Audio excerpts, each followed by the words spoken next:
ব্যাপারটা হয়েছে কি, ব্যাপারটা হয়েছে কালকে হেতালখালি বলে একটি জায়গা আছে আমাদের এখানে। ওই হেতালখালি রাস্তায় ওখানে দুটো মিল আছে, একটা ক্যালেডোনিয়ান জুট মিল আর একটা চিভিয়ট জুট মিল। এবার ওই ক্যালেডোনিয়ান আর চিভিয়টের মাঝে যে জায়গাটা আছে, ওই জায়গাটা আমি ছোটবেলায় শুনতাম যে জায়গাটা ভালো না, বদনাম আছে জায়গাটা।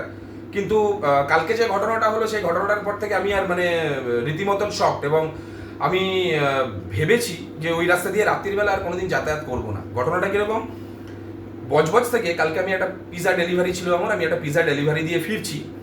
ঠিক ওই ক্যালেডোনিয়ান জুট মিল আর ওই চিভিয়ট মিল, এই দুটোর মাঝে যে রাস্তাটা, অন্ধকার জায়গাটা, ভীষণ অন্ধকার, প্রচণ্ড অন্ধকার জায়গা, আর গাছের ছায়াতে আরও বেশি অন্ধকার হয়ে থাকে। ওই দুটো রাস্তার মাঝখানটা ঠিক একটা মোড় আছে, ওই দুটো মিলের জয়েন্টের একটা মোড় আছে, ওখান থেকে একটা দোতলা বাথরুম বলে একটা রাস্তা আছে, ওইদিকে যাওয়া যায়। মানে ব্রিটিশ আমলের একটা বিল্ডিং আছে ওখানে, পাঁচিলের পাশ দিয়ে একটা বিশাল বড় পাঁচিল, তার পাশ দিয়ে রাস্তা আছে। আর ওই রাস্তাটা ডাইরেক্ট চলে যায় শ্যামপুরের দিকে। মানে শ্যামপুর থেকে এলে ওই রাস্তা দিয়ে এসে ওই দুটো মিলের মাঝের ঠিক পয়েন্টে এসে মিডিলটায় ওঠা যায়, মোড়টা। তা বজবজ থেকে যখন আসছি তখন বাজে ওই 11:20-25, অতটা খেয়াল করিনি, 11:20-25-এর কাছাকাছি বাজে। আমিও ওই জুট মিলের ঠিক জয়েন্টে ঢুকছি, হঠাৎ করে কোথা থেকে জানি না, কিভাবে জানি না, মানে একটা বাইক পেছনে এলে তার তো একটা শব্দ পাবো, তার একটা সাউন্ড পাবো, বা আমার লুকিং গ্লাসে তার একটা রিফ্লেকশন, আলোর তো রিফ্লেকশন আসবে একটা কিছু, সেই আলোর রিফ্লেকশনটা পর্যন্ত কিছু নেই। জাস্ট আমি বাইক চালাচ্ছি রানিংয়ে, আমার জাস্ট কোনাকুনি এরকম এলো এসে, হেলমেট পরা সেও, আমিও হেলমেট পরা, সেও হেলমেট পরা, আমি জাস্ট আমি বুঝতে পারছি পেছনে একটা বাইক এলো।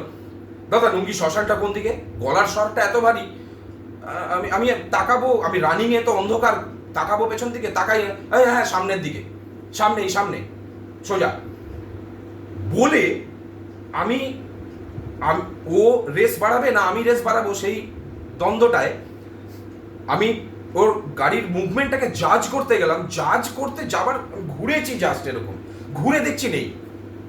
মানে একটা গাড়ি সে হয় স্ট্রেট গেলে বা বাঁকলে বা পেছন দিকে গেলে তার তো একটা মিনিমাল টাইম লাগে। এক্সপিরিয়েন্স হলো মানে 2 সেকেন্ডে একটা মানুষ কি করে ভ্যানিশ হয়ে যেতে পারে, একটা বাইক সমেত। এটা আমি জীবনে এরকম কোনোদিন দেখিনি।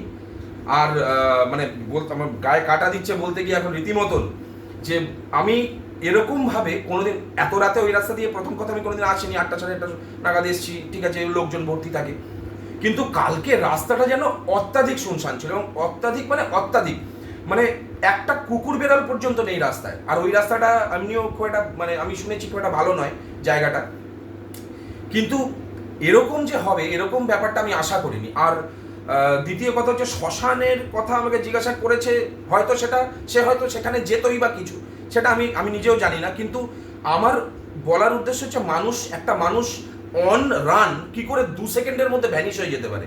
না সে সোজা গেলে তাকে আমি দেখতে পেতাম, না সে বেঁকে গেল ওই বিল্ডিংয়ের দিকে, মানে রাস্তা, শ্যামপুরের রাস্তার দিকে বেঁকে গেল, তাহলেও তাকে আমি দেখতে পেতাম যে সে বেঁকে বেরিয়ে গেল সোজা। আরে বাইকের লাইট তো অ্যাটলিস্ট থাকবে, বাইকের লাইট নেই, মানে হেডলাইট সেরকমভাবে আমি খেয়াল করে যাচ্ছিল নিশ্চয়ই, বাইকের শব্দ নেই।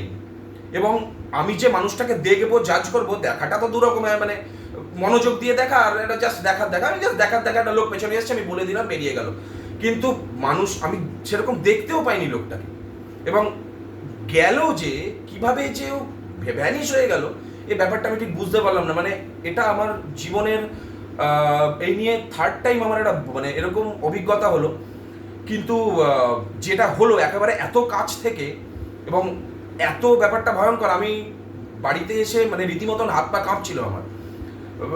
বাড়িতে এসে স্নান টান করলাম, জামা কাপড় ছাড়লাম, তারপর যখন ওখান থেকে এরকম কেসটা হলো, সঙ্গে সঙ্গে আমি রাম নাম করতে করতে ওখান থেকে ডাইরেক্ট জোরে গাড়ি চালিয়ে আমি ওখান থেকে বেরিয়ে এলাম। এই হচ্ছে ঘটনা। তো এটার কোনো ব্যাখ্যা আমি এখনো পর্যন্ত পেলাম না, যে একটা মানুষ কি করে 2 সেকেন্ডের মধ্যে আমার পেছন থেকে ভ্যানিশ হয়ে যেতে পারে। সে গাড়ি ঘোরালেও আমি দেখতে পেতাম, সে সাইডে গেলেও আমি দেখতে পেতাম, সামনে গেলে তো দেখতেই পেতাম, তার তো কোনো মানে সন্দেহই নেই এ ব্যাপারে। মানুষটা হাওয়ায় ভ্যানিশ হয়ে গেল। জাস্ট আমাকে জিজ্ঞাসা করলো শ্মশানটা কোন দিকে, আমি বললাম হ্যাঁ সামনে, বলে আমি গাড়িটা রেস বাড়াতে যাব, পেছনে তাকালাম, দেখছি নেই। মানে কোথায় গেল 2 সেকেন্ডের মধ্যে, কোথায় যেতে পারে একটা মানুষ? এর উত্তরটা আমি এখনো মানে খুঁজছি, এখন আমি জানি না এর উত্তরটা কি।